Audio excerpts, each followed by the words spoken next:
I always ask what their budget is, because we can make their dreams happen. That's true. It's just and the other thing I always ask is, what is the goal with the house? Mm-hmm. Is this your 5 to 10 year house? Is this a forever home? Because then it's like, I think it's part of my job is to be realistic. So, asking those type of questions let me know where they're going to be. But I try not to, crush anybody's dreams. I try to make them happen within reason.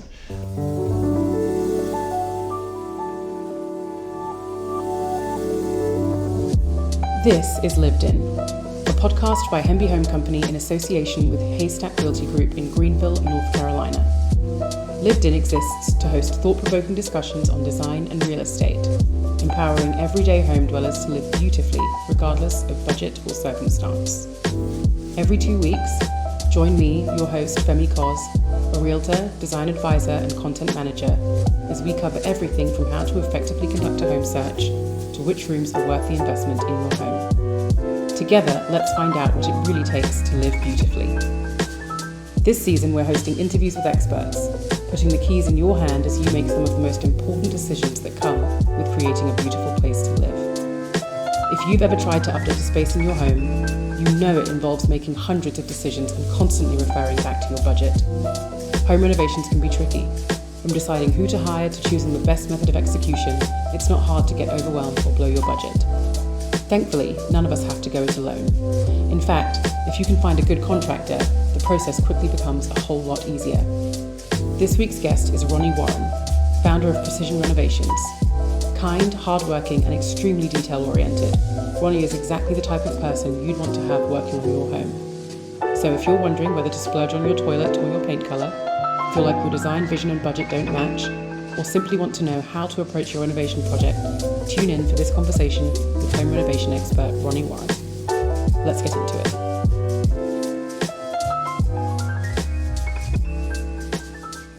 Well, Ronnie, it's a pleasure to have you on the podcast. Grateful to be here. I actually think I was told by 2 different people that I should interview you. I think it was 2 people. I know Jay told me to interview you, and somebody else, I'm pretty sure, was like, yeah, you should interview him. And then I saw you People of Greenville. Yeah. And then, of course, you worked with Drew on the style palette, I can't say that word, which is across the street. I had a tough time myself. So. And it's opening today. But yeah, it's such a joy. I get to sit down and chit-chat with you. You as well. Very nice to have you. You are what I guess I would describe as a home renovation expert. Would you agree with that title? Expert, kind of loosely, but sure. Well, I think the technical term is you're a professional, you're an expert after 10,000 hours. You think you put in that time? I definitely put the 10,000 hours. Yeah. So. What has your journey been like to get into this? How did you get into this field? It honestly started when I was really young. I grew up kind of not so fortunate with finances in my family, and so we had to do a lot of stuff on our own.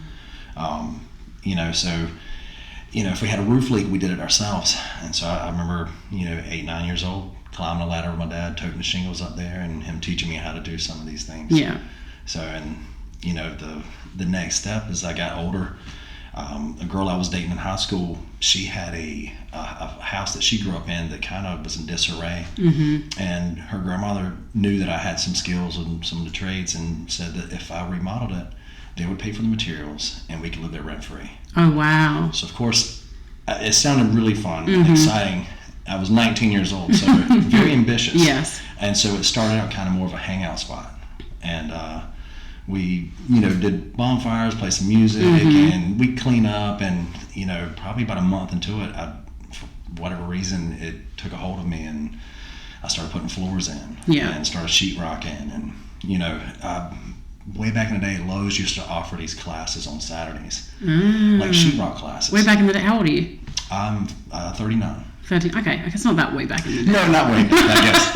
But back in 2003, 2004, Lowe's had classes on Saturdays that you could go to and do a little introductory thing, how to fix a drywall patch, how to do some subway tile. That's really cool. And so, where I was from, we didn't really have much internet service. So there was no real YouTube to search all this stuff.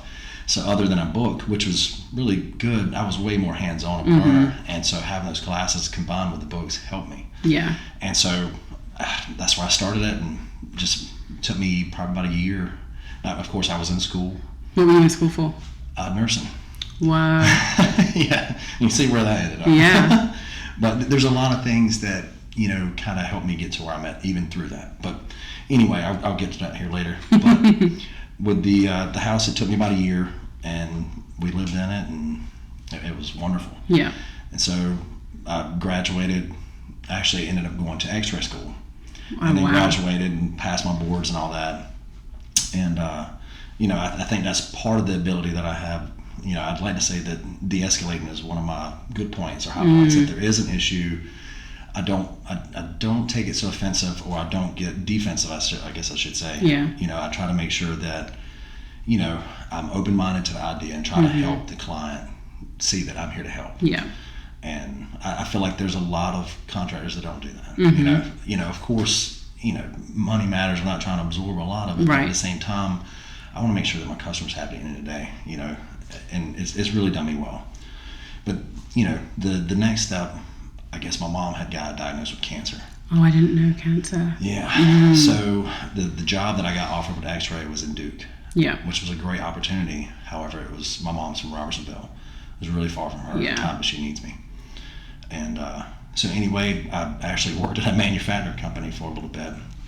Did that for 9 months and got offered a job with a company called Wittenbach. Okay. And I think this is another stepping stone that led me here. So Wittenbach, they do security systems and drive-up equipment and vault equipment at banks. Yeah. And BB&T was one of our biggest clients. So I did all the security, like the cameras, the alarm system. We also got to drill up in safety deposit boxes. Wow. Really cool to do. Yeah. And so with that being said, I would talk to the banker. A client would come in and I'd schedule an appointment with them. I'd have to have the lock in hand beforehand. So I got to go look at the lock, see what it is, order all that so we can get the box back open in the same day. Yeah.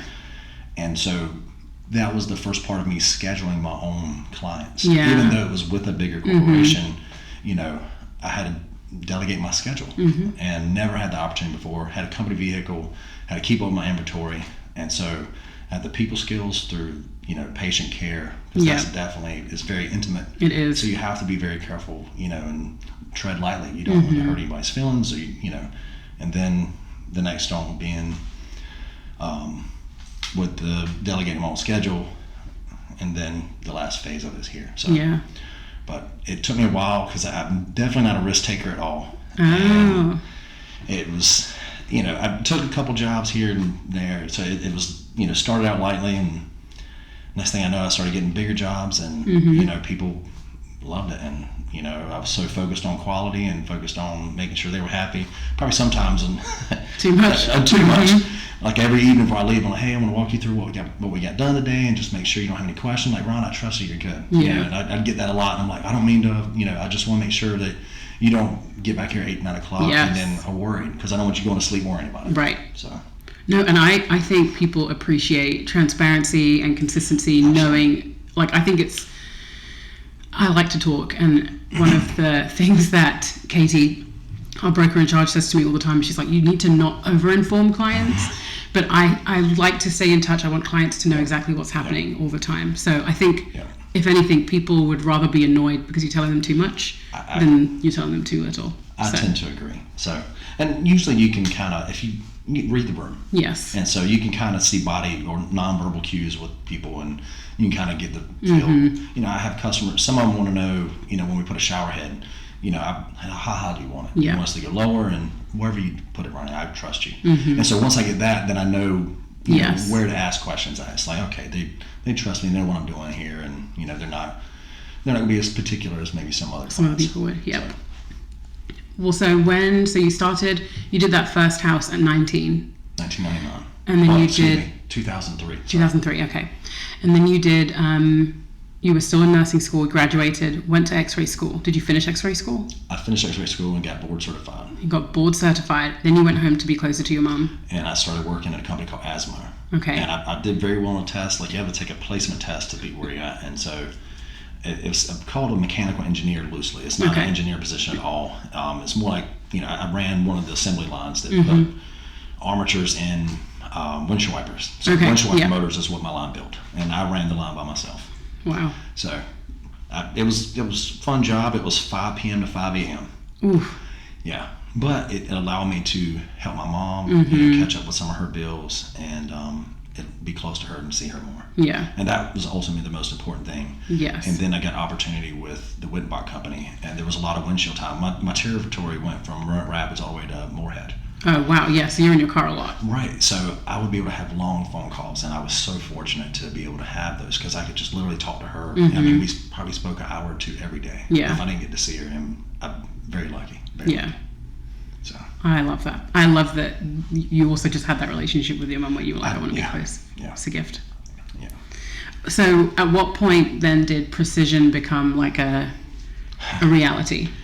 Well, it's kind of on a sad note, but my mom passed away. She always wanted me to take a path that was more for sure. And, I always want to make sure that she was, at the front of everything that I did. I didn't ever want to stress her out. I want to make sure she was always happy, and she would have been so concerned and worried for me. And because it's a big risk. I mean, owning your own business is the highest of highs and the lowest of lows. It is. It's a big risk. When it's great, it's great. But there's days that I've can't believe I chose this. Why did I choose this? But then you push through it. Yeah. And pushing through it has made me grow so much as a person. And I know she'd be proud now. Yeah. So. Sorry. No, I mean, so much of who we are and what we end up doing has to do with our parents. It's the people that shape us, for better or worse. So. Right, I agree. Like my dad was a tough love kind of guy, and he had so high of expectations, and he said some harsh things to me. But it's made me so tough on some things like that. Don't get me wrong, I still obviously have a very emotional, sweet side to me, but there's some things that I'm glad that he pushed me so hard. Yeah. So it's like now I appreciate those things. Like it definitely made our relationship tougher, but I think we've grown so much stronger now because of it. I've grown up, and I know now why. Why he was that way. Right. So preparing for the world, real world. So. And now you're kind of the parent at Precision. You've got your small team. Yeah, I've had guys call me dad. No way.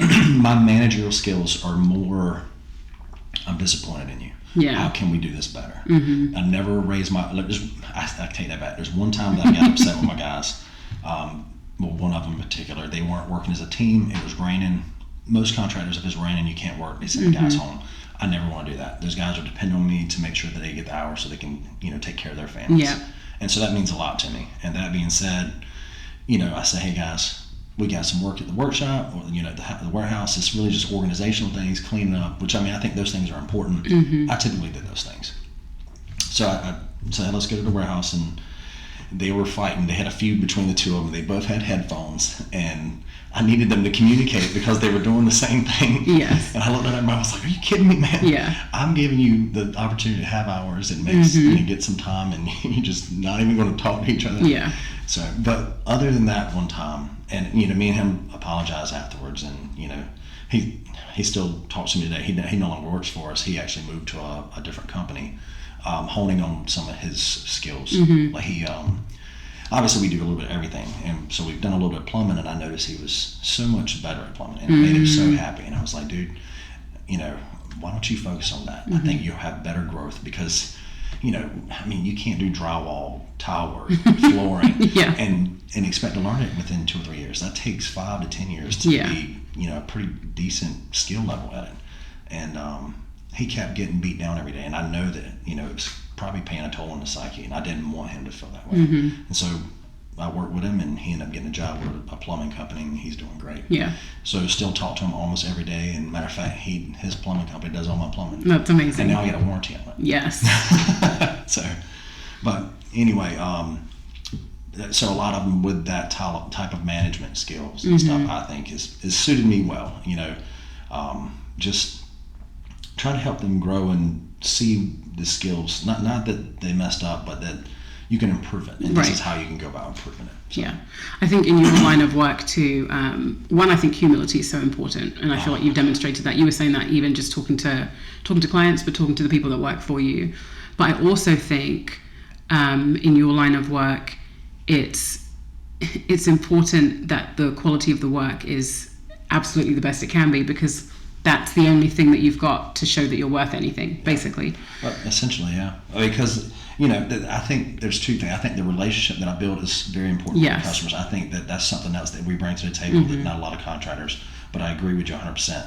The rest of the world is going to see what you left behind. They're not going to know about the relationship. Yes. So if somebody comes over that doesn't know me personally, that says, "Oh my God, look at this beautiful place, but what happened here?" Then, me and him had a conversation. I'm okay with that, and it's like, wow, So I typically don't even like doing stuff. I want to make sure that the customer's 100% because word of mouth is regardless. I mean, we have all kinds of marketing that we do, but that is still one of the biggest ones that we get, feedback from. Yeah. So what are the most common projects that you guys typically work on?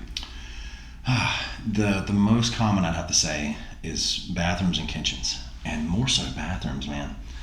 And it's been so crazy. Like, I really didn't do that many bathrooms until getting to the company. Like, I did a few, so I knew the concept of it.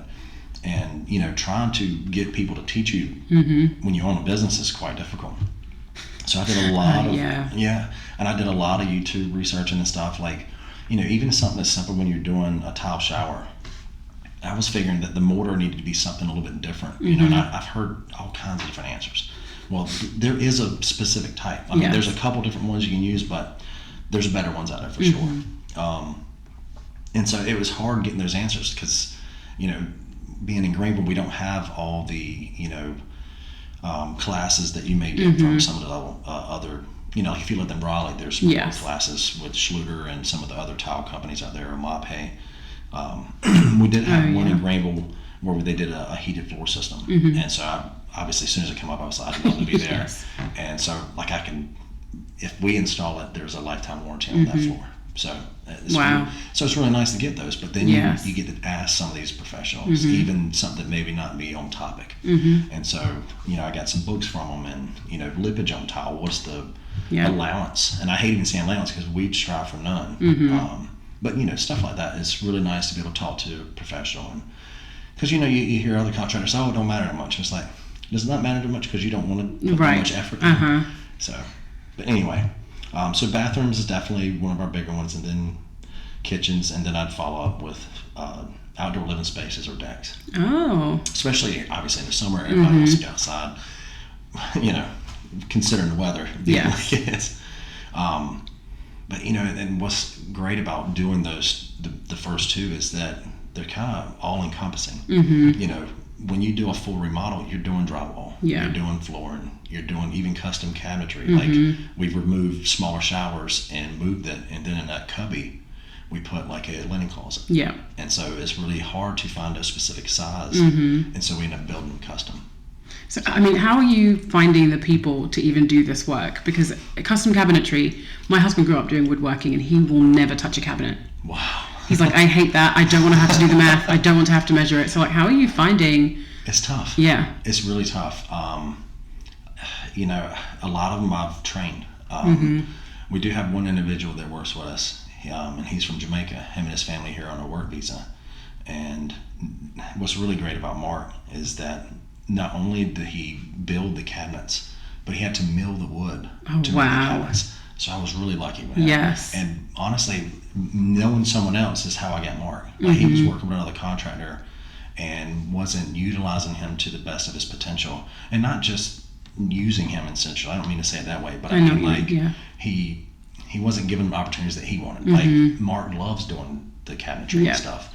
And so he put him doing drywall. He put him here to make production. And so obviously we still have to do those things. That way you get 40 hours a week. However, if I can have the opportunity to utilize it, and I'll it's a bonus structure that I built. So when he does those things, something I know he's proficient at, and I know that he's going to put the love and quality in it that we like to present to our customers, I try to give him, an incentive, or try to give him something extra on top of it. So, and those of you who are listening to this, you won't have heard this because this was off mic, but when I was talking to Ronnie before we started recording, one of the things that he said was that his team is salaried, they're W-2, and that blew my mind because that's not normal, and I love that you've taken the extra step to look out for your guys. Yeah, well, I strive to be different in so many ways, with taking obviously some examples from other successful businesses. we have our truck wrapped for marketing.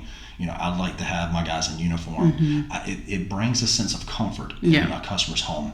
It's like, I get great advertising, but when I pull up your house and we sign a contract for $30,000 and I walk away with a deposit, it really makes you feel comfortable that that you're going to see me again. Yeah. You know that I stand behind our work. I'm proud of what we do, and that's more what that marketing is for me. Yeah. But going back to the other stuff, with that being said, I want to make sure that I make an environment that not only is fun for my guys and something where we're all working as a team, but I want to make it stand out with, offering things like W-2. We also offer 401k. Wow, yeah. We have paid holidays and we give PTO. Yeah. And we actually had a meeting with Affleck yesterday. I'm trying to, it costs a lot of money on these things, and you don't want to overcharge your customers to supplement it. But if there's ways that I can give some kind of benefit to my guys to help them out, I always try. So we offer W-2, 401k, and now we're going to offer a supplemental insurance to Affleck. Yeah. That's amazing. Yeah. So basically you have to use Precision now because you need to take care of Ronnie's guys. So you mentioned, if someone's signing a contract, $30,000, that kind of thing, is there a minimum amount that you charge? Like, is there a limit to the size of project that you'll work on? That's another one of those principles that I stand by. What made Precision get to where the point is at now is that doing those small jobs. And as I said before, one of the most important things is building that relationship with the clients. So you go in there, even if it's do a drywall patch or just putting a ceiling fan up. Yes. I've literally just done jobs where we mount TVs for customers. Oh my gosh. And then 6 months later, do y'all build decks? Yes. And I was like, yes. Yes. Absolutely. And then we come do a deck for them. Yes. And so I always want to make sure that we're doing those small jobs. And now what I try to do is that I try to get I'll offer to my guys to do out of Precision. So that's another way that they can, they can make their own. And they're still going to deliver the same kind of relationship that we founded our business on. But, they can offer a little bit of a discount to our customer, and I can get my guys a little extra from them too. Yes. So that's very smart. I love that. Lived In is brought to you by Haystack Realty Group and Hemby Home Company. Most people know that the number one way to boost your home's equity is to update it, but few people know where to make an investment that really counts. Working with people who understand design and real estate enables you to make smart investments in your home so that you can build equity on a budget. If you're thinking about buying property and want some help, or if you'd like to know how much your land or property is worth, click the links in our show notes or go to www.haystackre.com. That's www.haystackre.com. I'm sure because you're doing kitchen and bathroom renovations, that you have seen all sorts of crazy installs that were clearly not done by professionals or people that just knew what they were doing. What is the worst that you've seen? Or what are some of the most memorable that you've seen? I guess the worst ones are the ones that are hazardous. We this week we pulled a cabinet out and there was an electrical box behind the cabinet that was open. Oh my gosh. And that is a big no-no. The other things I've seen people duct tape plumbing underneath the cabinet, so you're at risk if it's still leaking, or if it's even minor, then you're at risk for mildew and mold ruining your house. So a lot of the stuff is the lack of care for detail. Like they don't 45 a cup and they'll just butt it and then they'll fill it with caulk. Yeah. I feel like caulk is a lot of carpenters' best friend out here. Unfortunately. So, but I know there was a point that I probably started out with stuff like that. Yes. But the thing that was always different for me is that if I had to take it apart 3 times, I was going to make sure that it that it was right. Yes. So we moved into our house in February of last year, and our downstairs bathroom was tiny, and we got an initial quote for it, and we were like, okay, there's a lot of stuff that we want to do here. I had initially wanted, so it's a really small, it's probably half of the size, I know the listeners can't see it, but it's probably half, maybe a third of the size of this room. Tub, shower, toilet. Oh, wow. Tub, shower, toilet, sink, and it's a tub shower combo, but then it has a linen closet in there too. But it's a really small room. And so I was like, okay, the thing that makes the most sense is to put a walk-in shower in here. Right. Well, then I started looking at it and I was like, we're on a slab, it's going to need to be leveled, we need to have a tray, how do I want it to look? Do I want the the tray that you can just put in, or do I want it to be tiled? I would want it to be tiled. I don't really want the tray. Right. I'm not going to say any company names that's their predominant product, but I looked at some of those options and I was like, I just don't want any of those. Yeah. I would rather, let's move some other things around. So we ended up taking the vanity out, but then we realized that the tile didn't go all the way underneath, so we had to and we couldn't find the tile, so we had to take the tile out.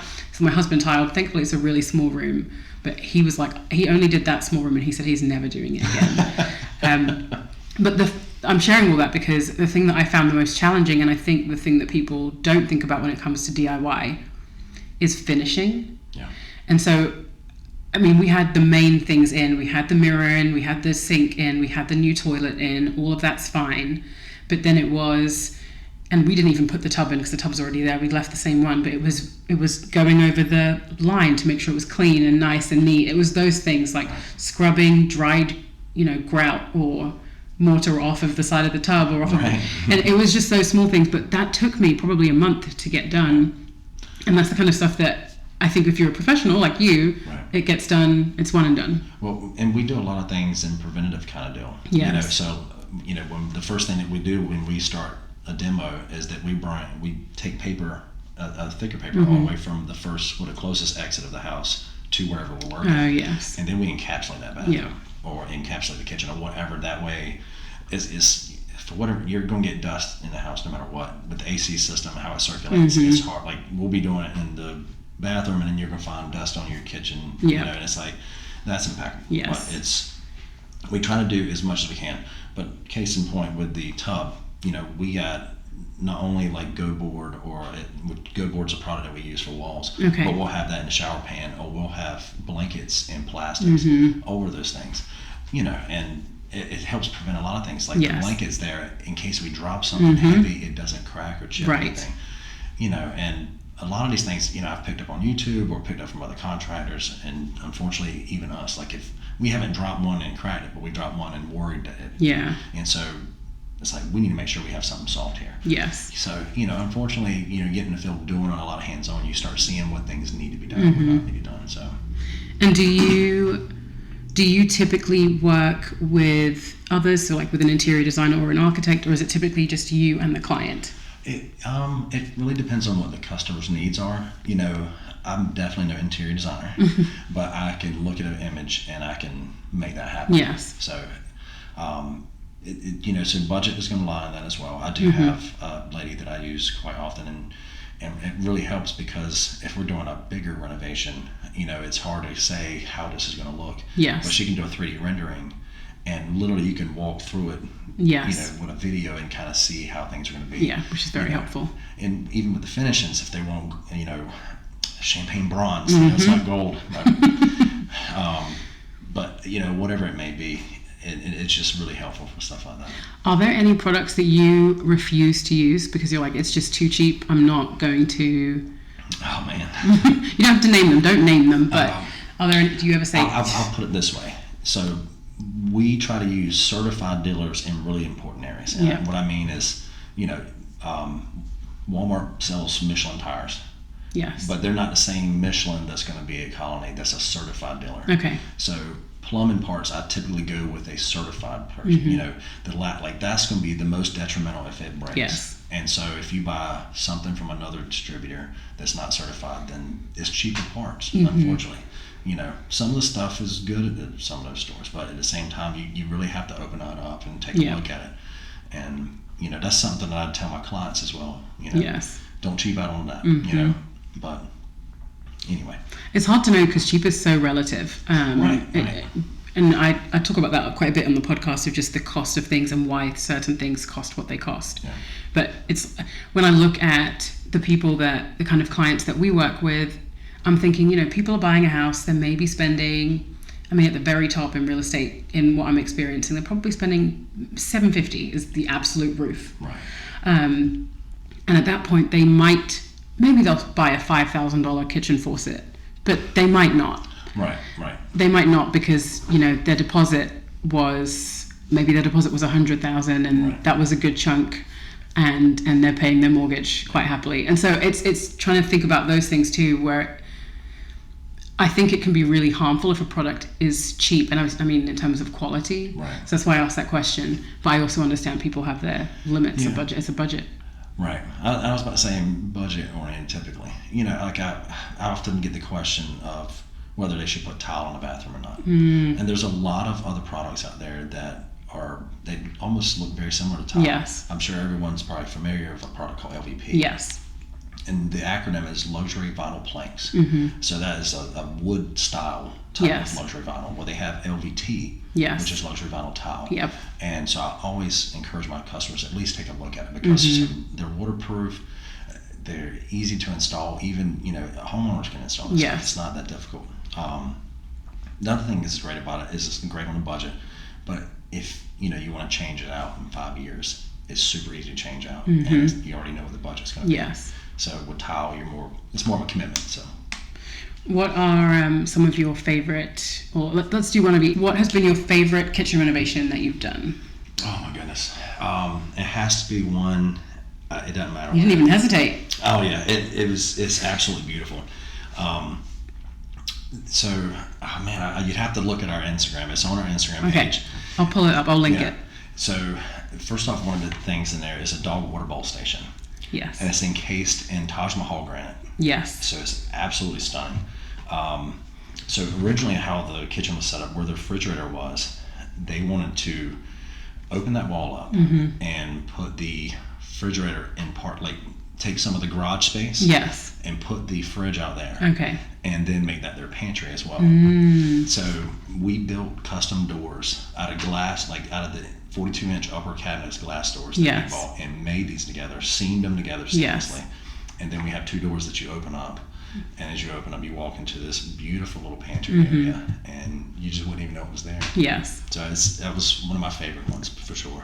A surprise space almost. Yeah. So I really like that. And what about your favorite bathroom? there's been a couple.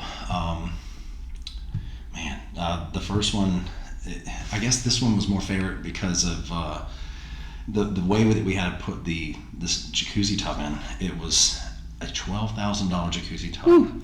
And so obviously our nerves are Yes. kind of shaky. But we were really close to where the window was, and we had to build a wall for the back of the shower.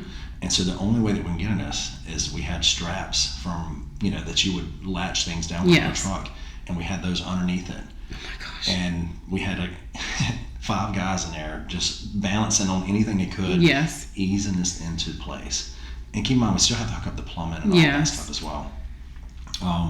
We also did a heated floor in that one. So I love heated floors. yeah, but that's probably bar none one of my favorite ones. It was so much detail to it, and that's what I really like, is when we get to get a little creative, and the customer gives us some ideas, and but that's probably my favorite one. When a customer comes to you, are they basically saying, "Hey, I found this image on Pinterest. Can you do this in my house?" It's about 50-50. Yeah. So there's some customers that they have a really good idea of what they want, and I always encourage people to go to Pinterest or Google. But then I have some customers that they said, "I want this. I want it just like this. Everything." And so obviously there's some situations that's we gotta think outside the box to figure out how to get it to look like this. But it's honestly helpful. I mean, especially for me, is having those ideas.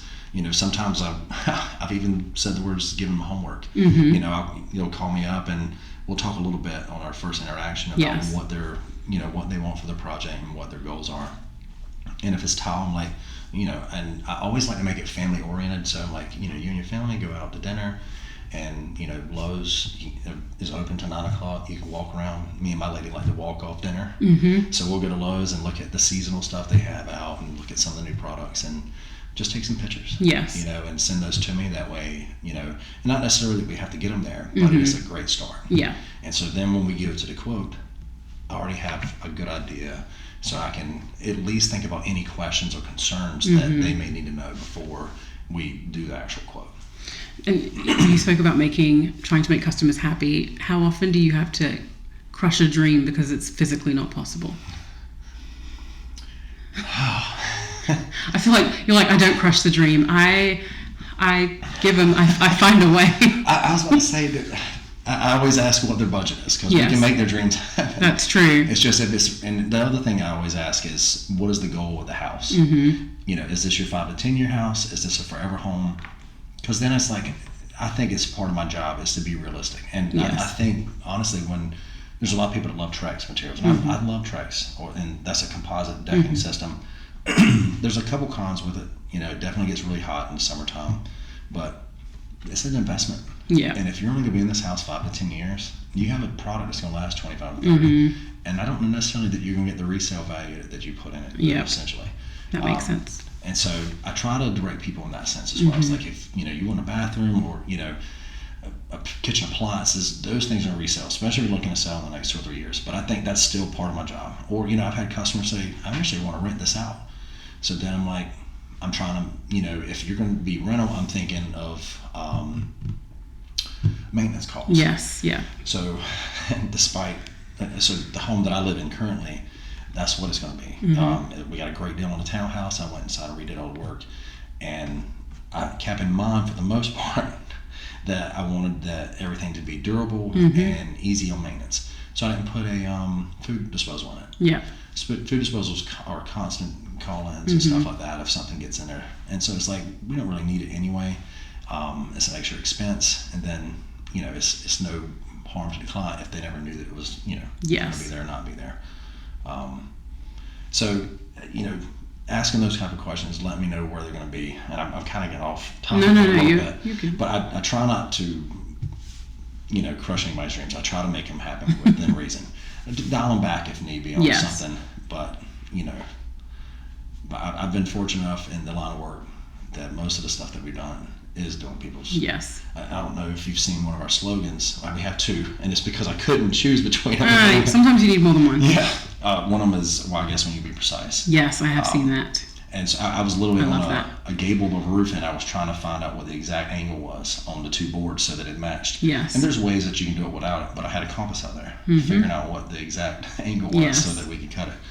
But the other one was, it was one of my first jobs, and she was literally selling her house, and she wanted me to reformat her whole bathroom because she had a vision for it. She'd probably stay in it for the next 6 months, and then she was going to sell it. Yeah. And so she was okay with the budget, and I redid it, and she said, you literally made me fall in love with my home again.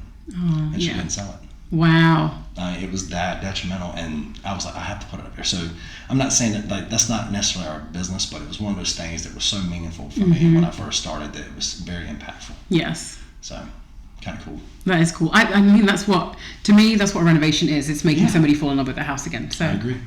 I love that. What are some budget-friendly tips that homeowners who are looking to renovate their space without breaking the bank, what should they do?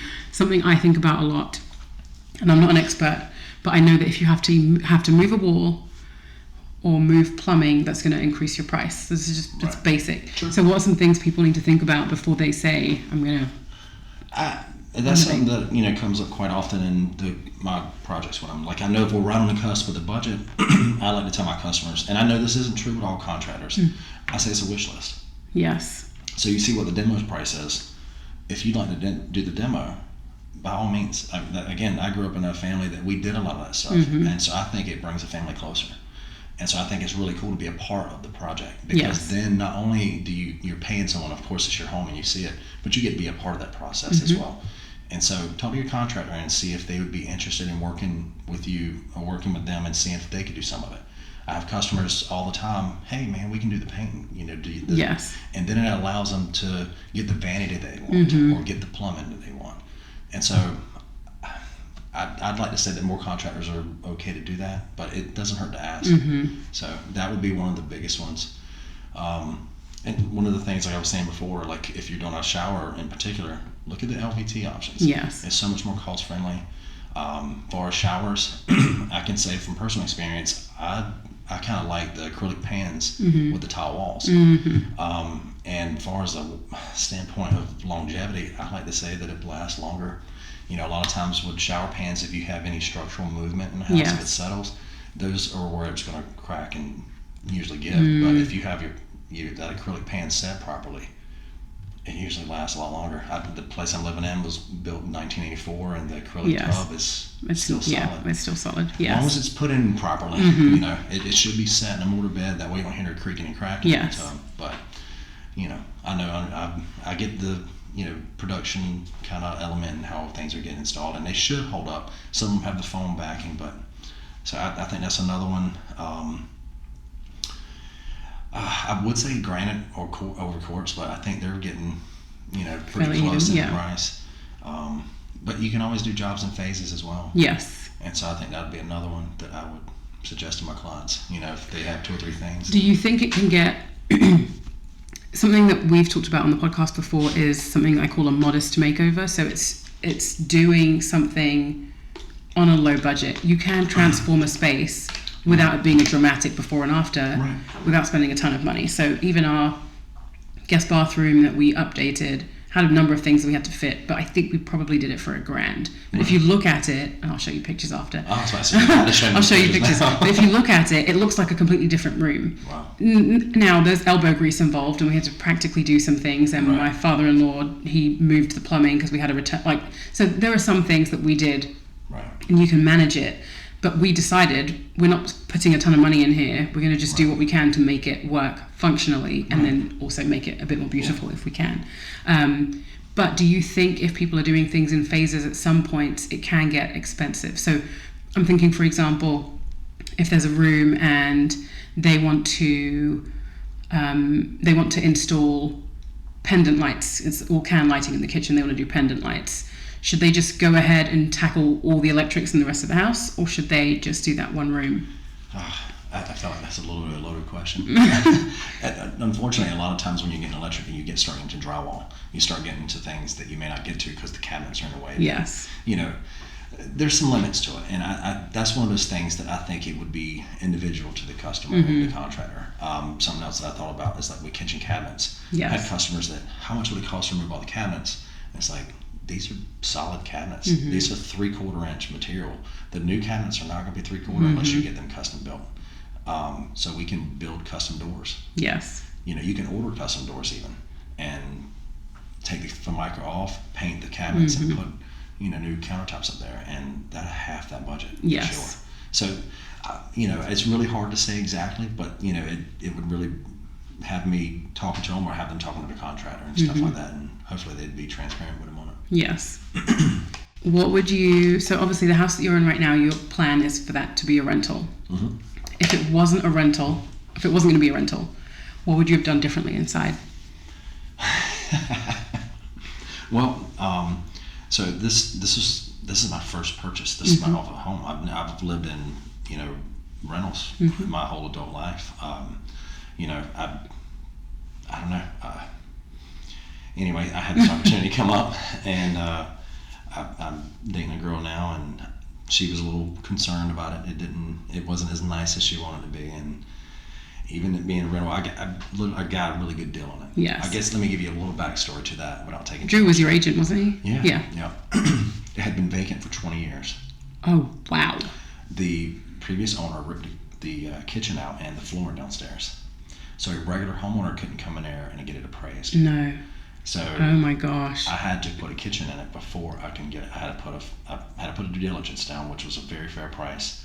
But then I had to put a kitchen in it at a certain time, and then get it appraised. Wow. And hopefully it appraised for the amount that they wanted. Yes. And so it did. Everything worked out great.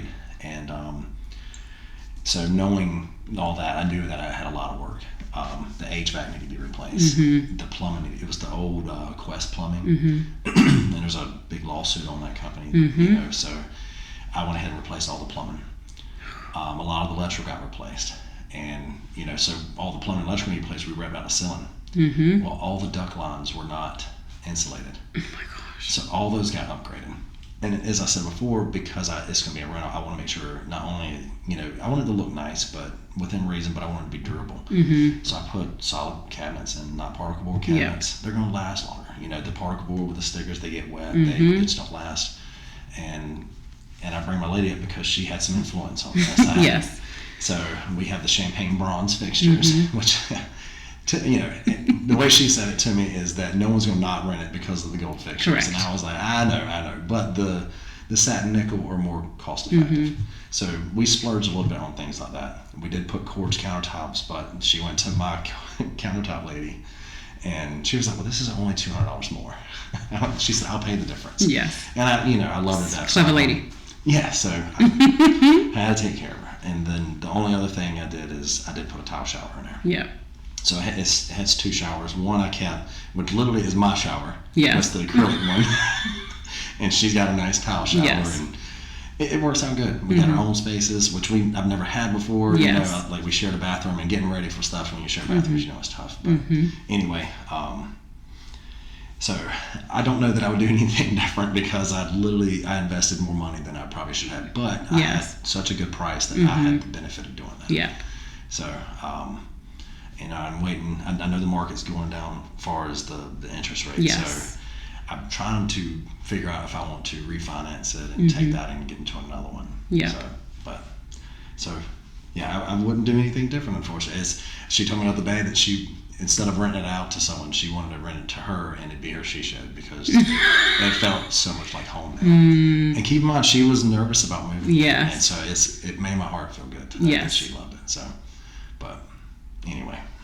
I wonder if in your line of work, because you work so much on behalf of others and you're trying to watch profit margins and watch their costs and take care of your guys, you're juggling all of those things. I wonder if it makes it hard for you to indulge when it comes to doing things for yourself, because you're used to picking the option that's going to be the most affordable and longest lasting in this space. It is. And then juggling with, wanting to make sure that I'm meeting my partner and the things that they want to do, because you definitely have to I'm at loss of the words, but not compensate. Compromise. And so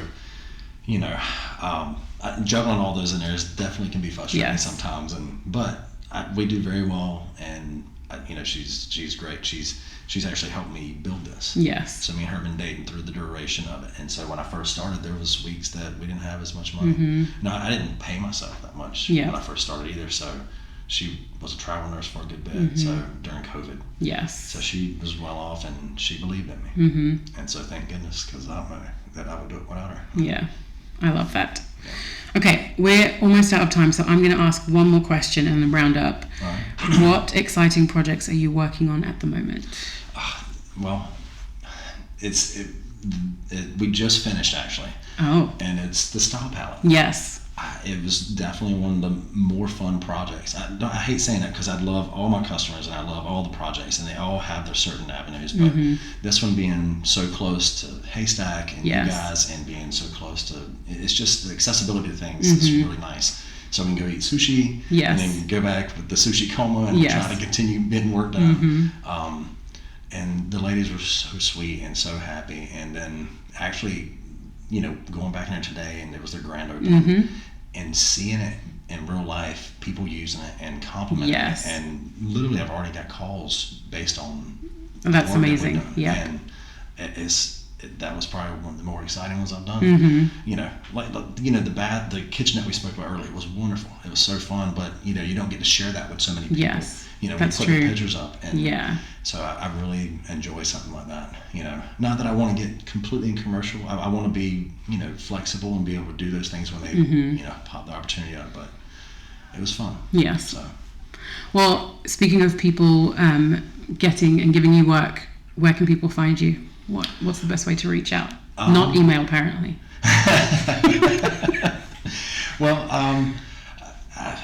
social media is always good. We have a Facebook presence, we have Instagram, we even have TikTok, we have a website, and all those have my email.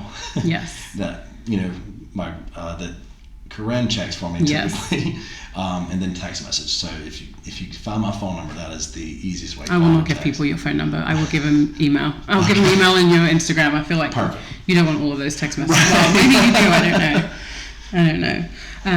Well, thank you so much for doing this. It's so cool to just chit chat and hear your story and how you got into it, and the way that you work and the way you approach work and customers. I think is great. Well, I appreciate it. Thank A you so stand-up much. contractor, not a cowboy builder. That's right. We need more like you. Well, thank you. That's it for this week's episode. If you enjoyed this episode and you like our show, please subscribe and leave us a review. And make sure to tune in again in 2 weeks' time for another episode of Lived In.